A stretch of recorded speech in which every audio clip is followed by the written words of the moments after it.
자, 오늘 말씀 보도록 하겠습니다. 고린도후서의 말씀을 볼 텐데, 고린도후서 1장 6절 중심으로 해서 우리가 말씀 보도록 하겠습니다. 1장 6절에서 11절까지 제가 읽습니다. 눈으로 따라오시기 바랍니다. 신약성경 287쪽 전음에 되어 있습니다. 고린도후서 1장 6절 우리가 환난 당하는 것도 너희가 위로와 구원을 받게 하려 하는 것이요 우리가 위로를 받는 것도 너희가 위로를 받게 하려 하는 것이니 이 위로가 너희 속에 역사하여 우리가 받는 것 같은 고난을 너희도 견디게 하느니라. 아멘. 자, 광고 말씀드리겠습니다. 날씨가 엄청 시원해졌죠. 에어컨을 켜지 않더라도 예배를 드릴 수 있는 그런 시간이었습니다. 신약성경 287쪽입니다.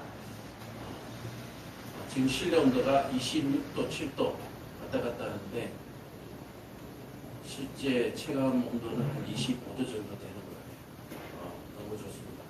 그래서 제가 늘 부탁하는 거지만 우리 교회 성도님들은 우리 교회가 예수 서당이잖아요. 학교잖아요. 학교이기 때문에 교과서를 잘 읽으셔야 돼요. 교과서. 성경책을 늘 꾸준히 읽으셔야 됩니다. 성경책 들고 다니시기 무겁다. 그러신 분들은 요즘은 휴대폰에 어플을 깔면은 성경 볼 수 있습니다. 뭘 보느냐? 제가 보라는 거 보십시오. 뭐냐면 이 기본이 돼야 다른 거 응용을 할 수가 있거든요. 그래서 우리 성경 개역 개정판이 있습니다. 개역 개정. 성경 중에서도 많은 버전이 있어요. 성경 중에서도 많은 버전이 있습니다. 한글로 번역되어진 성경 가운데는 개역 개정이라고 되어 있습니다.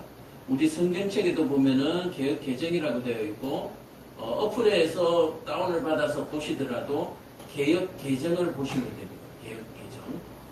그 다음에 아주 영어를 잘하시는 분 같은 경우에는 영어 성경 NIV라고 있습니다. 킹 제임스 버전 아닙니다.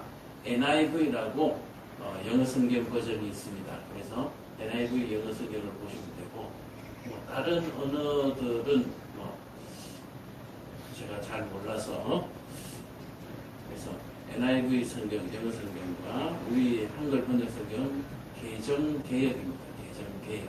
개정 개역 성경을 보시면 됩니다. 매일 정해 놓으시고 하루에 한 장이나 두 장씩 읽으시면 됩니다. 제가 이 성경 요거 한 장 아닙니다. 요거 한 장 아니에요. 성경 한 장입니다. 성경 한 장. 한 장이나 두 장. 계산상으로는 하루에 세 장씩 읽으시면 1년에 1독을 하실 수가 있습니다. 세 장씩 읽으시면 1년에 한 번 볼 수가 있어요. 별거 아니죠. 세 장이면 5분이면 있습니다. 5분. 하루에 5분만 투자하시면 1년이면 성경을 1독 하실 수가 있습니다. 자, 재미없는 구간도 빠짐없이 읽으시기 바랍니다. 뛰어넘으시는 거 별로 안 좋아요. 빠짐없이 꾸준하게 읽으시면 됩니다. 자, 오늘도 주신 예물을 위해서 기도하고 말씀 전합니다. 기도하겠습니다. 사랑이 많으시고 은혜가 많으시고 성령이 충만하신 아버지 하나님, 오늘도 거룩한 주일을 맞아서 하나님 앞에 주일 예물 드리는 감사의 예물 드리는 손길 있습니다. 드리는 손길 하나님 복되게 하셔서 손으로 하는 모든 일들이 잘되게 하시고 손으로 하는 일들이 사람을 위로하는 일이 되게 하시고 생명을 살리는 일이 되게 하여 주옵시며 또한 하나님의 나라를 유익되게 하며 또한 우리의 인생을 구원하는 손이 되어질 수 있도록 주님 도와주시옵소서. 교회는 이 물질을 받아서 참으로 한 영혼이라도 더 구원해내는 일에 잘 사용할 수 있도록 하나님께서 지혜를 부어주시고 은혜를 부어주시고 이 물질 위에 오병이어의 기적이 나타나서 자금으로 하고자 하는 일들이 물질이 없어서 부족해서 이루어내지 못하는 일이 없도록 가로막히는 일이 없도록 하나님께서 그 길을 열어주시옵소서. 예수님 이름 받들어 기도합니다. 아멘.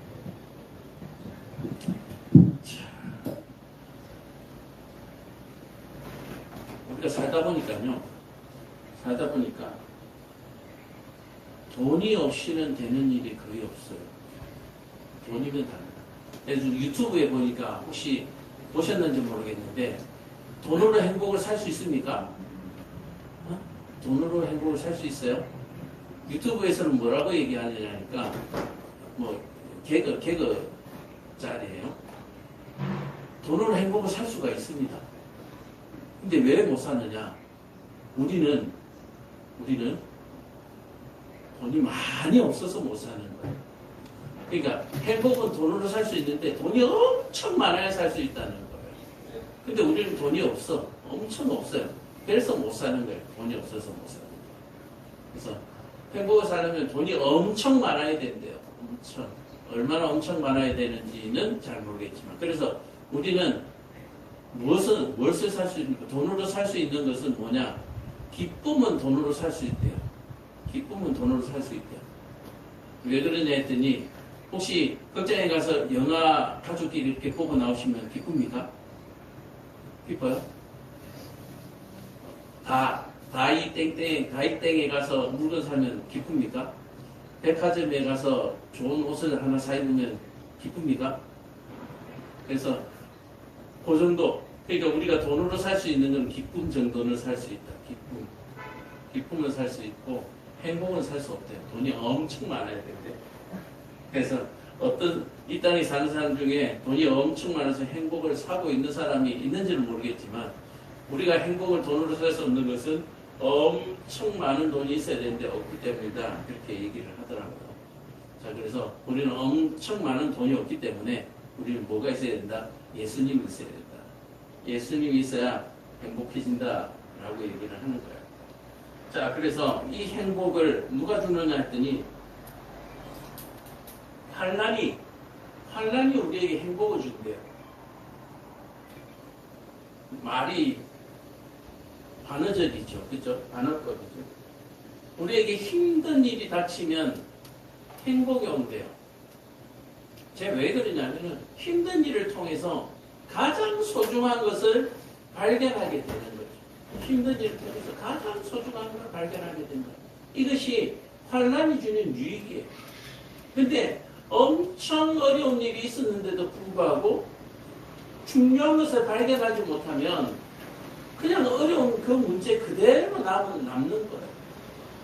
자, 그래서 오늘 본문에 보면 6절에 우리가 환난 당하는 것도 너희가 위로와 구원을 받게 하려는 것이고 우리가 위로를 받는 것도 너희가 위로를 받게 하려는 것이니 위로가 너희 속에 역사하여 우리가 받는 것 같은 고난을 너희도 견디게 하느니라. 자, 보세요. 부모가 고단하고 고된 일을 하는 이유는 뭡니까? 자녀들을 위해서죠. 그렇죠? 자녀들이 어려움을 겪지 못하도록 하기 위해서 그 환난을 겪는 거예요. 근데 그 환난을 겪으면서 자녀들을 잘 양육해 놓으면 이 자녀들이 잘 성장해서 어떻게 해요? 부모가 환난에 빠졌을 때 또는 그 자녀들이 환난에 빠졌을 때 어떻게 합니까? 구해내는 힘이 있다라고 얘기를 하는 거예요. 그래서 이 고난이나 환난은 결코 나쁜 것이 아니다라고 얘기합니다. 근데 고난과 환난 가운데서 내가 포기하고 좌절해버리면 나도 불행해지고 내 자녀들도 불행해지고 내 자녀의 자녀들도 불행해진다라고 얘기하는 거예요. 그래서 우리가 환난을 당할 때 힘들고 고통스럽지만 우리는 이겨낼 수 있는 것이 무엇 때문이다? 이 자녀들 때문에 이겨내는 거예요. 자, 그래서 너희를 위하여 우리의 소망이 견고하다. 7절을 보면 너희를 위한 우리의 소망이 견고하다. 계속해서 이 속에 지금 뭔가가 하나 숨어져 있습니다. 발견하시기 바랍니다. 너희가 고난을 참여하는 자가 된 것 같이 위로에도 그럴 줄 알미라. 형제들아, 우리가 아시아에서 당한 환난을 너희가 모르기를 원하지 아니하니 힘에 겹도록 심한 고난을 당하여 살 소망까지 끊어졌다. 이 바울의 일행들이 아시아에서 당한 환난이 있대요. 이 환난 때문에 정말 죽을 고비를 느꼈다. 정말 죽을 위기까지 놓였었다라고 얘기를 하는 거예요. 자, 그런데 이들이 환난을 당한 이유가 뭐요? 이들이 환난을 당한 이유가 너희로 위로와 구원을 받게 하기 위하여라고 6절에서 얘기하고 있죠. 내가 환난을 당했는데 이 환난을 당한 것이 너희에게 위로를 받게 하기 위해서, 너희가 구원을 받게 하기 위해서 당했다. 그런데 그 환난이 어떤 환난이요? 그냥 죽을 고비를 넘겼다는 얘기예요. 죽을 고비. 거의 죽음 일보 직전까지 갔다는 얘기예요. 자, 그렇다면 나의 죽음 일보 직전까지 가는 고난과 환난이 다른 사람들에게 유익이 되었다라고 얘기를 하는 거죠.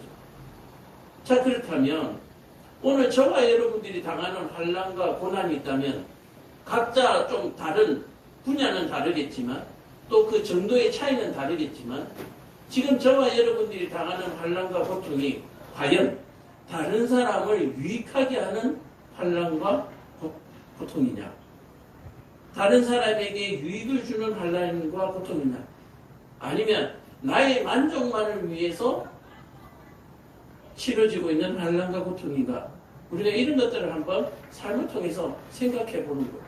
그런데 만약에 나의 이 환난과 고통이 다른 사람에게 유익을 준다면 뭐요?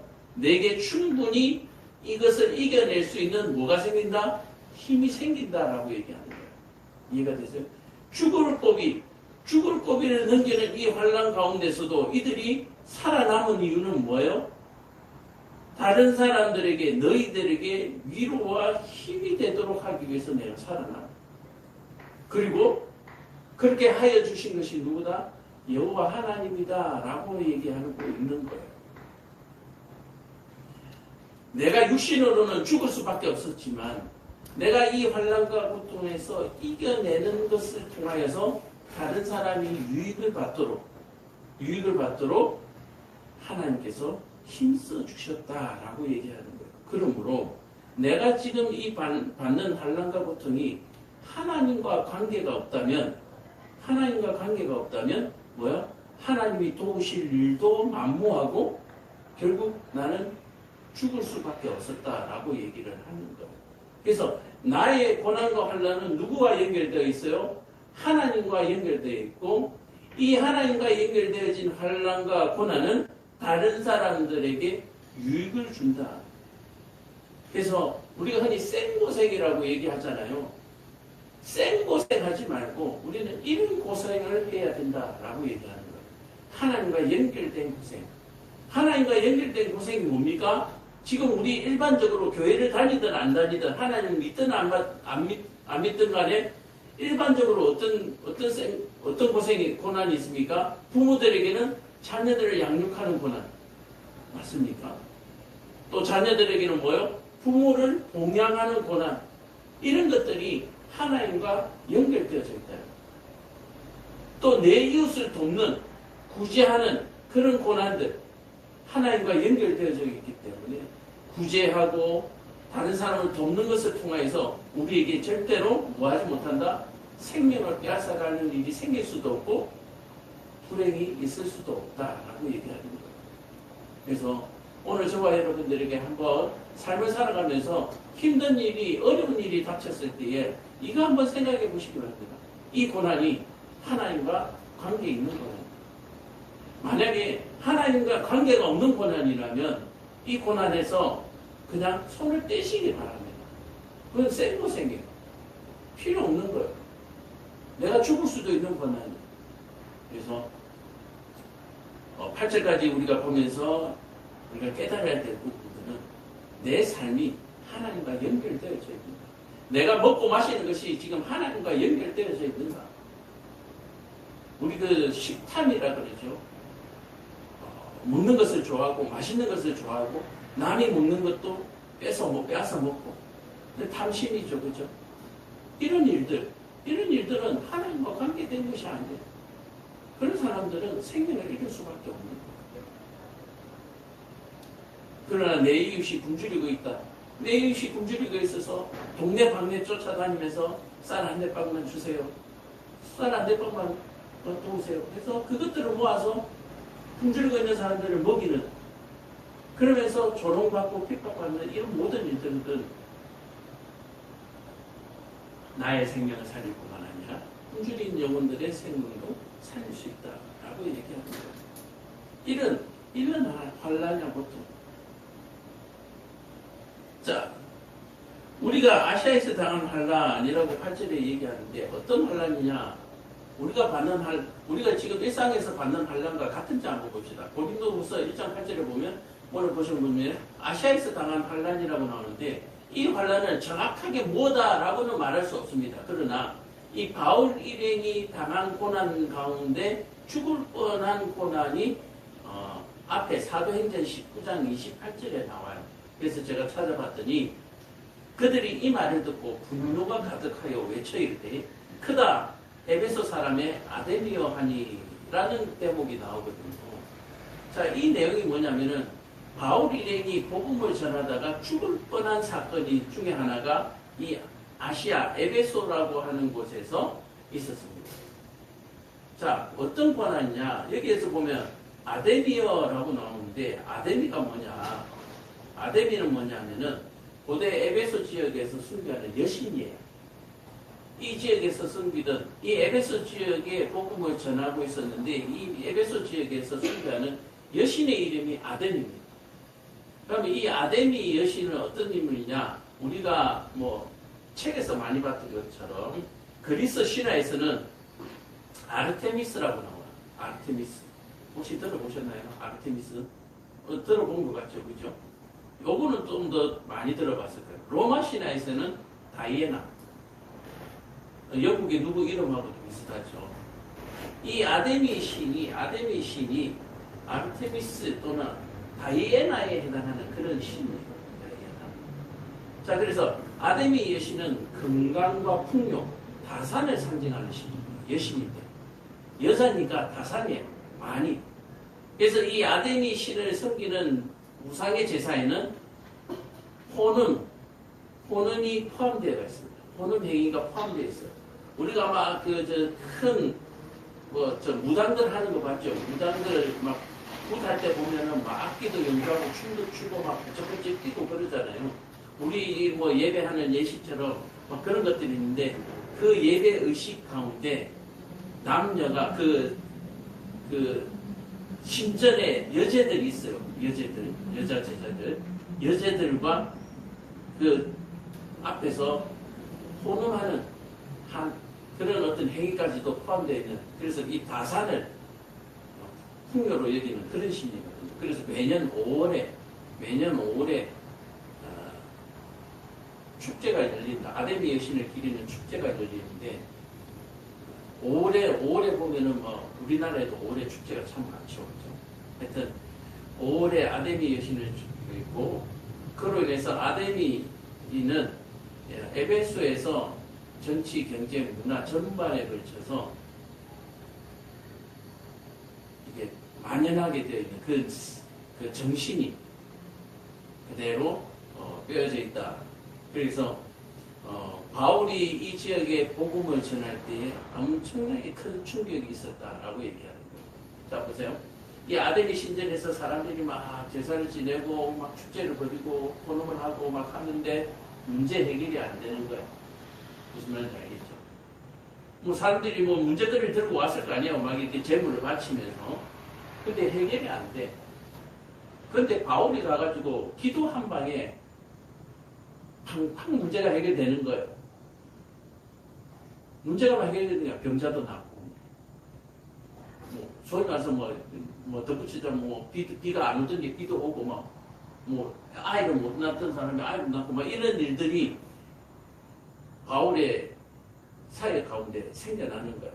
이거는 제가 예를 들어서 얘기하는 거예요. 그래서 바울이 그 기도 제목을 가지고 기도했을 때 그냥 이루어지는 거예요. 여기는 재물을 드리고 화려하게 엄청나게 맨날 며칠을 했는데도 역사가 일어나지 않아. 근데 바울이 가서 손을 얹어서 기도했다. 또는 바울이 가지고 있던 손수건을 그 사람의 몸에다가 얹었더니 병이 낫는다든지. 이 뭡니까? 이거 뭐 가소성, 가성비 갑이죠. 그죠? 가성비 갑이잖아요. 돈 한 푼 들이지 아니하고 바울이라는 일행이 와서 기도를 하니까 병이 막 낫기 시작하는 거예요. 그러니까 사람들이 아데미 신을 버리고 바울이 믿는 신을 믿기 시작하는 거예요. 많은 사람들이 그 성읍 전체가 막 믿기 시작하는 거예요. 그러니까 이 바울에게 어떤 위협이 왔겠어요? 이 아데미 신전의 제사장들, 그리고 이 신전에 있는 그런 능력들을 등에 업고 정치 권력을 잡은 사람들, 그리고 이 아데미 신을 만든 이런 조각 같은 이런 우상의 조각들, 기념품들, 아데미 신전 앞에 가 우리 뭐 절에 앞에 가면은 뭐도 깎아서 만들고 막 관광 기념품 막 팔잖아요. 이거 팔던 사람들이 쫄딱 망하게 생긴 거예요. 굶어 죽게 생긴 거예요. 그러니까 이 정치 권력을 잡은 사람과 제사장의 이 제사장 권력을 가진 사람과 또 이 제사장 밑에서 이런 각종 신상을 조각해서 만들던 세공업자들부터 시작해서 또 여기에 신전에다가 재물을 드리려 하니까 소나 뭐 양을 파는 사람들부터 시작해서 또 아까 여기에 막 혼업행위도 한다 그랬잖아요. 거기에 사용되는 많은 기구들 경제가 막 휘청하는 거예요. 바울 일행이 가서 복음을 전하는 순간에 경제가 휘청하는 거예요. 그러니까 이 에베소 사람들이 돌로 쳐 죽이려고 하는 사람이에요. 그래서 그 중에 이제 그 믿는 사람들 가운데 어떤 사람이 미리 정보를 줘가지고 도피해서 겨우 목숨에서 살아나는. 그리고 지난번에도 봤지만 옥에 갇히는 일, 뭐 여러 가지 사건이 있었던 이 모든 환란을 얘기하는 거예요. 오늘 저와 여러분들도 마찬가지예요. 예수를 믿으면서 우리는 바울과 같은 이런 능력이 있지만 우리는 사용을 못해요. 우리 믿음이 작기 때문에 믿음이 없어서 바울과 같은 이런 능력을 발휘할 수는 없지만 우리가 예수를 믿으면서 우리 삶 속에 많은 환란이 올 수밖에 없습니다. 우리 관장님하고 저하고 아르바이트를 하고 있지만 만약에 우리가 이런 아르바이트를 하는 가운데 주일 성수를 할 수 없는, 근데 이 알바를 해야 될 수밖에 없는 상황인데 주일 성수를 할 수 없는 알바, 우리는 어떻게 해야 하는가? 이게 고난인 거예요. 그래서 우리는 뭐야? 알바를 포기하고 주일 성수할 수 있는 알바를 고르는 거예요. 뭐 이런 일들부터 시작해서 뭐 사람들에게 핍박당하고 고난당하는 거, 거기에서 복음을 전하다가 뭐 뺨을 맞을 수도 있고요, 침뱉음을 당할 수도 있고요, 조롱을 당할 수도 있습니다. 무한을 당할 수도 있습니다. 굉장히 자존심 상할 때도 있어요. 손을 부딪히고 지나갈 때, 또는 내가 준 어떤 전도지가 그 사람 손으로 넘어가자마자 땅에 패대기 치는 모습들, 또는 손에 이렇게 줬는데도 손을 이렇게 하고는 손을 집어야 되는데 안 주고 그냥 뚝 떨어지는 뭐 그런 그런 일들 뭐 하여튼 비일비재하게 고난들. 근데 이 바울이 지금 겪고 있는 고난에 비하면은 아무것도 아니죠.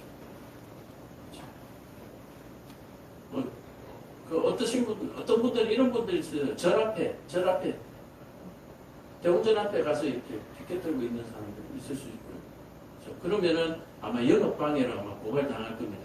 우리가 신천지 못 들어오게 하는 것처럼 절 대웅전 앞에 가가지고 주 예수를 믿어라 이러고 피켓 들고 있으면 영업방해로 망할 수도 있습니다. 그럼 뭐예요? 영업방해로 고발당하는 그런 정도의 일들. 그러니까 지금 이단이나 사이비들은 이런 것들을 불사해요. 그죠? 영업방해로 고발될 것을 알면서도 남의 교회에 침입해가지고 이단 사이비들은 들어옵니다.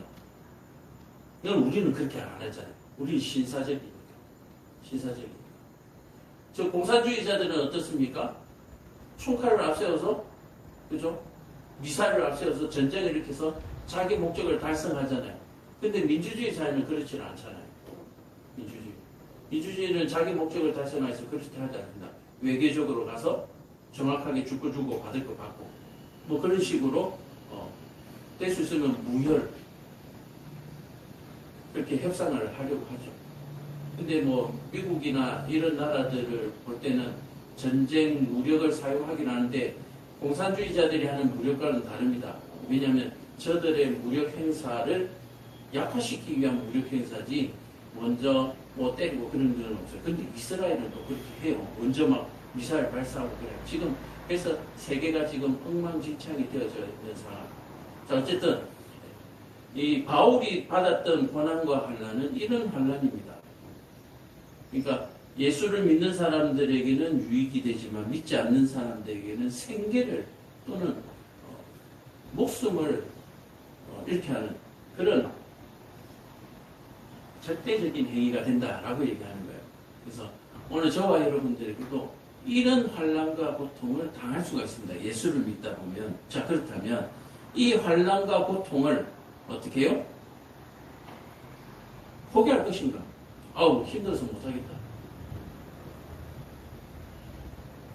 그래서 이것을 포기하면은 다 죽는 거예요. 자, 그래서 환난이란 이들에게 환난이란 에베소 사람들에게는 뭐가 환난입니까? 오늘의 주제입니다. 바울의 복음이 환난이에요. 바울의 복음이 들어오니까 아데미가 망하는 거예요. 자, 근데 그리스도인들에게는 뭐가 환난입니까? 망해가는 에베소 사람들의 그 무력적인 행사, 무력 행사가 에베소의 위협이 환난이에요. 그렇죠? 자, 그러면 에베소 사람들은 뭡니까? 생계가 왔다 갔다 하는 거예요. 그리스도인들에게는 생명이 왔다 갔다 하는 거예요. 바로 이것이 환난이라고 하는 주제인데 결국 그리스도인들에게 닥치는 환난을 이기는 위로와 이겨낼 힘은 뭡니까? 그리스도의 십자가의 부활이라는 복음밖에 없다라고 얘기합니다. 자, 그리스도인들이 에베소의 위협으로부터 이겨내는 방법은 예수님의 부활을 믿는 그 부활신앙밖에 없어요. 그래, 내가 복음을 전하다가 돌에 맞아 죽더라도 예수님께서 십자가에서 부활하신 것처럼 나도 부활한다라고 얘기해요. 하나님께서 나도 살려주실 거다라고 얘기합니다. 우리가 살려주신다라고 하는 것은 두 가지입니다. 뭔가 이 세상에서의 생명 연장. 그래서 자연사하는 것. 그죠? 두 번째, 하나님께서 우리를 살려주신다라고 하는 것은 구원입니다. 실제적인 구원입니다. 내가 실제 그 현장에서 돌에 맞아 죽더라도 하나님 나라에서의 부활이에요. 두 가지 부활을 우리가 가지고 있는데 어떤 부활이든지 상관이 없어요. 어떤 부활이든지. 근데 우리는 대부분 어떤 부활을 원하느냐? 이 땅, 이 현장에서 내가 구해지고 내가 생명이 연장되어서 자연사하는 것을 우리는 구원이라고 생각하는 거예요.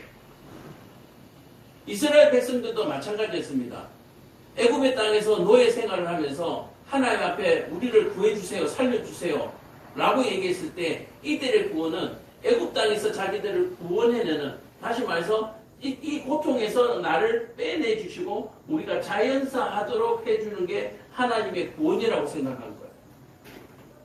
자, 그런데 이스라엘 백성들이 광야에 나와서 일단 애굽으로부터 탈출을 했어요.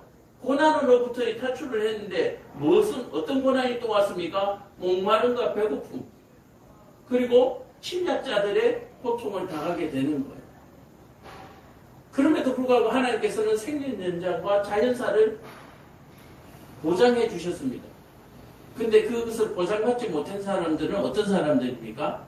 하나님의 계명과 율법을 어긴 사람들. 그리고 우상에게 머리를 숙이고 우상을 숭배한 사람들. 이러한 사람들은 구원에서 배제되었다라고 하는 사실이에요.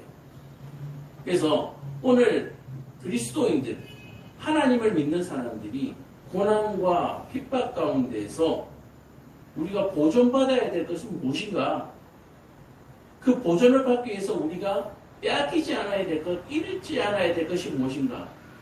내 생명은 빼앗길지언정, 내 육체의 생명은 빼앗길지언정, 나에게 그리스도에 대한 복음의 믿음, 이것을 빼앗겨서는 안 된다라고 얘기합니다.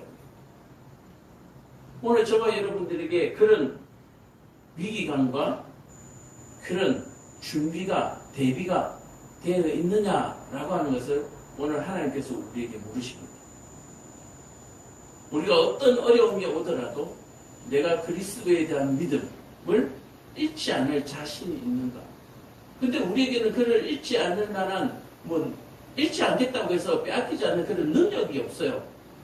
오직 우리가 그것을 빼앗기지 않는 능력은 뭐다? 하나님 앞에 기도하는 길 외에는 우리에게 없다라고 해요. 하나님, 내가 어떤 어려움이 있더라도 이 믿음을 빼앗기지 않도록, 내가 혹 사망의 늪을 지나갈지라도 내가 이 복음을 포기하지 않도록 하나님 나를 도와주세요 라고 하는 그 믿음과 그 믿음의 기도, 이것 외에는 우리가 환난 가운데서 구원받을 길은 없다라고 하는 사실을 오늘 말씀을 통해서 우리에게 전해주고 있습니다. 그래서 환난이 우리에게 유익이 된다라고 얘기하는 것은 뭐냐? 환난 당했을 때에 우리는 비로소 하나님을 찾는, 소위 말해서 여유가 생겨요. 바쁠 때는 우리가 그럴 여유가 없습니다. 그런데 고난을 당하고 환난을 당해서 내가 아무 일도 할 수 없을 때, 내 손과 내 발이 놀게 될 때 우리는 비로소 하나님을 찾더라라고 얘기하는 거예요.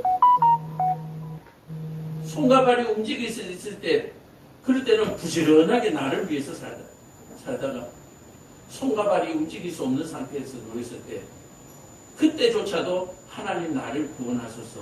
우리는 이기적인 삶과 이기적인 믿음으로 살아가고 있다라고 얘기하는 거예요. 그러나 하나님은 그 이기적인 그 믿음조차도 하나님께서는 원하신다라고 하는 사실을 여러분들 꼭 기억하시기 바랍니다. 손과 발이 여유가 있을 때 그때도 하나님을 찾지만, 그때는 바빠서 이기적으로 내 육체만을 위해서 살지만, 내 손과 발이 바쁠 일이 없이 환난에 빠졌을 때 이기적으로 하나님 나 살려주세요 라고 하는 그것조차도 하나님께서는 기다리고 계신다라고 얘기합니다. 하나님 편의 입장에서는 완전히 손해죠. 완전 손해죠. 지 마음대로 살다가 지가 안 되니까 나 찾는 거예요. 우리 애들도 마찬가지죠. 고치 빡빡 우기면서 말 안 들어요. 결국은 말을 듣게 되거든요. 그러고 나서 아버지에게 위로가 뭐냐면은, 아빠 때문에 잘 됐어 라는 그 말 한마디에 서운했던 거 다 놓거든요. 아주 매몰차게 됐지. 손침해서 아주 매몰차게 넘쳐요. 어제도 우리 간장님하고 얘기했지만, 줄넘기를 하는데 하나도 못 넘는 거야. 그래서 이렇게 박자를 맞춰서 이렇게 가르치는데 손을 탁 치면서 막 울면서 막, 내가 할 건데 왜 자꾸 옆에서 가르쳐 주냐고, 내가 한다고. 정말 미워요. 그날 성공 못했어요. 그 다음날 엄청 잘하는 거예요. 우와, 하루 만에 엄청 늘었네. 그랬더니 옆에서 와가지고, 아빠 때문에 잘하게 됐어. 아빠 고마워 이러는데, 어제 서운했던 거 다 녹는 거예요. 너무니다. 네, 우리 딸 얘기예요. 남 얘기가 아니고. 남 얘기하면 시험되니까 우리 얘기예요. 하나님은 그걸 원하시는 거예요. 사람이 네 아빠의 마음도 녹는데, 하나님의 그 넉넉한 자비는 이 아빠보다 더 더하겠죠. 그러나 우리에게 당부하기는, 그래도 받아주기는 하겠지만, 힘 있을 때 나를 의지해서 너의 그 바쁜 손과 그 바쁜 발이 너의 육체만을 위하는 바쁨이 아니라 다른 사람들을 유익하게 하는 바쁨이 됐으면 좋겠다라고 하나님께서 부탁하시는 거예요. 왜 그렇습니까? 나는 나만을 위한 고난을 통해서 내가 깨달으면은 나 하나만 고난하고 말잖아요. 그죠? 그런데 내 바쁨이 다른 사람에 영향을 미쳐서 만약에 한다면 나 말고 다른 사람도 함께 구원받는 유익이 생기잖아요. 그죠? 그래서 여러분들이 육체를 위한 바쁨이 아니라 영혼을 살리기 위한 바쁨, 다시 말해서 물질과 돈을 벌기 위해서 바쁜 것이 아니라 복음을 전하기 위해서 바쁜 시간을 여러분들이 만들어내시기를 바랍니다. 창조해내시기를 바랍니다. 하나님이 우리를 창조해서 만드신 것처럼 우리도 그 하나님의 형상이기 때문에 창조의 능력이 있어요. 그래서 내 시간과 내 능력을 하나님을 위해서 사용하는 그 창조적인 지혜를 여러분들이 발휘할 수 있도록 기도하시기 바랍니다. 내가 어떻게 하면 될까? 바울에게는 오늘 에베소에서 당하는 고난을 당하도록 아이디어를 주셨습니다. 누가 이걸 알려고 하겠습니까? 누가 이거 돈도 안 생기는 거 하려고 하겠어요? 그럼에도 불구하고 악을 골짜 빈들이라도 가겠다라고 하는 바울. 오늘 저와 여러분들에게도 이러한 믿음이 있기를 바랍니다. 이러한 믿음. 저도 반쪽으로 따라가죠. 그죠? 저도 그냥 돈 벌어서 우리 가족끼리 살면은 조금만 여유로워질 수도 있겠죠. 근데 몇 년째 이렇게 교회를 한다고 하나님 복음 전한다고 막 이러고 있으니까 힘든 거잖아요. 그러니까 저도 바울의 반죽은 따라간 거잖아요. 그러면 우리 성도님들은 뭐요? 저한테 반만 따라오시면 돼요. 저하고 동력하시면 돼요. 저한테 반만 따라오시면 돼요. 제가 하는 거 반만 따라하시면 돼요. 아니면 저를 훌쩍 뛰어넘는 그런 일들을 하셔야 되죠. 오늘 저와 여러분들이 그렇게 사는 게 바랍니다. 그래서 오늘 우리가 이렇게 기도합시다. 뭐냐? 하나님 우리가 바울의 반만이라도 따라갑시다. 반만이라도 따라갈 수 있는 믿음을 주세요. 아니면 이정우 목사의 반만이라도 따라가는 믿음을 주세요라고 기도할 수 있는 우리 성도님들 되기를 축원합니다. 제가 대단한 게 아니고 저는 지금 뭡니까? 바울이라고 생각하십니까? 오늘 말씀을 전하고 있는 하나님, 그 하나님을 통하여 바울이 지금 일하고 있으니까 또 그 바울을 통해서 제가 일하니까 하나잖아요. 그래서 제가 하나님이고 제가 바울이고 그런 입장에서 반만이라도 좀 따라갔으면 좋겠다. 그런 욕심, 그런 믿음이 저와 여러분들에게 있기를 간절히 축복합니다.